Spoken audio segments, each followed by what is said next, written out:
welcome back to my channel. I'm Payton Kraft, the CU Sports Girl, and welcome to the second episode of Payton's Perspective.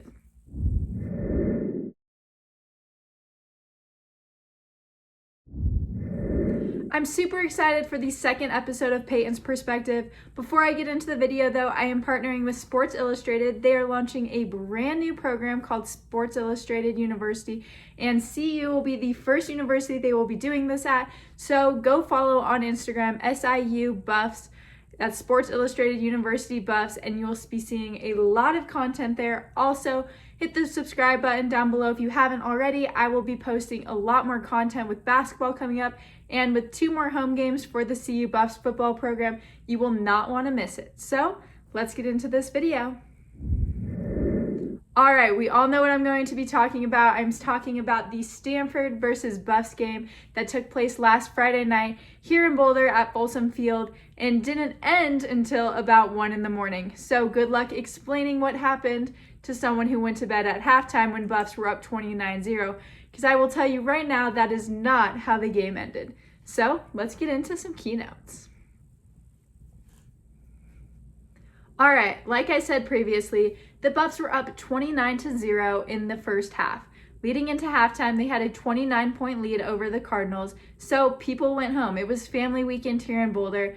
People wanted to spend time with their families, so they went home. Some even went to bed, and good luck explaining what happened to someone who went to bed at half and the Buffs were up 29-0 to ultimately waking up to the Buffs losing to the Stanford Cardinals 46-43 in double overtime. Something I can't even explain and comprehend still at this moment as to what happened to the Buffs. But let's start from the beginning. CU came out with an explosive start to start the game on Friday night, scoring 4 touchdowns in 4 possessions. And this is exactly what Coach Prime wanted.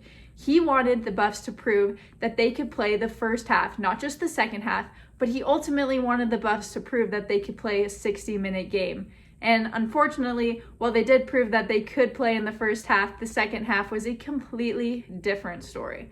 So in the second half, coming out, CU gave up scores on all 8 of the Stanford possessions in the second half and in overtime. Shout out to Anna Moore of Stanford, who caught 13 passes for 294 yards and 3 touchdowns, leading the Cardinals to the biggest comeback win in school history. Obviously, we can't say the same for CU, as it was one of the biggest losses after leading 29-0 for CU. Some positive notes, though, to take from the game. Travis Hunter did return. He had been out for 3 weeks following the CSU-CU game, where he suffered a lacerated liver. So I know everyone in Folsom was excited to see him back, and he did show promise. He scored 2 touchdowns on offense, and while he did struggle defensively, it was his first game back, and he was playing both sides of the ball. Let me know in the comments what you think. Do you think he should focus on offense, as he has proved that he can score and him and Shador have this super good connection? Or do you think he should continue to play both sides, and ultimately as he heals and as the Buffs get better, he can play both sides of the ball? Additionally, Trevor Woods, if you didn't see, got switched up from safety to linebacker, and he played amazing as linebacker. So that was a really good coaching decision, and I'm excited to see what he will do in that position. So what ultimately happened to the Buffs? Obviously, they lost 46-43. 46 points in the second half by Stanford is a crazy number. Not only is the fact that they came back 29-0, but 46 points in the second half is crazy. So the first half defense kept Stanford out of the end zone, even a missed field goal by Stanford. So it was 0 points in the first half. Now, the second half was completely different. So what do the Buffs do now? After this major loss to Stanford in double overtime, do you even think the Buffs have a chance at coming back and getting into a bowl game? So to get into a bowl game, if you don't know, you need 6 wins. And right now, CU stands at 4-3. They were hoping to be 5-2 after the win against Stanford, which ultimately was the game that everyone was expecting them to win. Stanford wasn't supposed to win this game, and CU was supposed to have a record of 5-2, ultimately leading to only needing one more win to be bowl eligible. And people thought that was all right. We still play Washington State, we still play Arizona, so they thought we could get one more win. But now being 4-3, you still need 2 more wins with 5 games left. And let me just tell you the schedule, which isn't easy. Right now we have a bye week. Then you go play UCLA in California, Oregon State, Utah, Arizona, and then Washington. Those are the 5 teams we still have left to play. 3 of those teams are ranked. UCLA, Oregon State, and Utah are ranked. So to win against one of those most people would say was a miracle. But I do believe that we can win 2 more games. I think we can beat UCLA, and I think we can beat Washington State after watching them kind of collapse in the last 2 games. However, a win against Utah, a win even against Oregon State will be a really hard one to come by. So what do you think?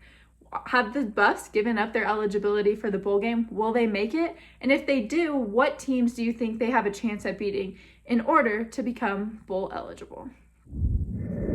All right, I will be reading those comments and responding to those as well. Obviously, I want to know what you guys think if the Buffs can even be bowl eligible now with their tough schedule coming up. And if you do think that they will become bowl eligible, what teams do you think they have a chance at beating? Just to reiterate, their schedule coming up, bye week this week, UCLA next week. Then they play OSU, Arizona, Washington, and then Utah. 3 of those teams are ranked, like I said, so it will be a crazy schedule they have coming up. So I really want to know what you guys think. And lastly, to end this, I want to kind of talk about where Buffs go from here. I know some of you are at a loss of what to do now, and even myself, I still don't really know if they can fix everything this season. I do think it's going to take another off season. Coach Prime will have a full recruiting season under his belt. I think we're going to get some amazing recruits, maybe even some transfers. So I do think there's some things that just have to wait for one more year. It's Coach Prime's first season. So I do think that my expectation for them was to be 5-7, 6-6. That was my expectation for them. I didn't expect a 12-0 team this year. But next year, my expectations will be a little higher. And they do need an offensive line. They do need a better defensive line, not only just to protect Shedeur, but they just need some bigger guys on the line. I mean, you look at Oregon, and we look tiny compared to Oregon. So I think one more year, and I'm going to be expecting a lot more out of the Buffs and Coach Prime. But for this season, let's talk about penalties, because that is the major problem right now for the CU Buffs. So they had 17 penalties last game for 127 yards. Like Coach Sanders said, they are not disciplined, not smart, and not understanding in the moment. And I completely agree. I love Travis Hunter, and I'm not putting the blame on anyone, but that personal foul penalty on 3rd and 22 that ultimately cost the Buffs the game was a major penalty that didn't need to happen. So that's one thing they really do need to focus on this bye week, is just to be a little more disciplined and in control during the game. Also, defense is allowing about 36 points per game. That should not be happening. I don't know what the defense needs to work on. You know, again, this may take a whole nother recruiting class, the defensive line. The cornerbacks didn't play also great last game either, but that's the defense just needs to work on what they need to do in order to keep an opponent from scoring 36 points. Lastly, like I said, and this is what Coach Prime wanted, they need to show that they can play 2 solid halves, a full 60 minutes in the game. Obviously, we saw last week that they could play the first half, and the previous weeks before we saw they could play the 30 minutes in the second half. But they need to prove, not only to Buff fans, but just to the nation and the media, that they are equipped enough to play 60 full minutes. That's kind of where I'm at. They need to show that in order to, be able to be back in this conversation of bowl games. So that's what I think. All right, now this is the last thing I'm going to talk about, and I'm just kind of going to leave this open-ended. I'm going to say my 2 cents, and then I really want to know what you guys think. What are your thoughts going first in overtime? I know Coach Prime's thoughts. He thinks their quarterback is amazing, and I agree. Shedeur is amazing, one of the best quarterbacks in football.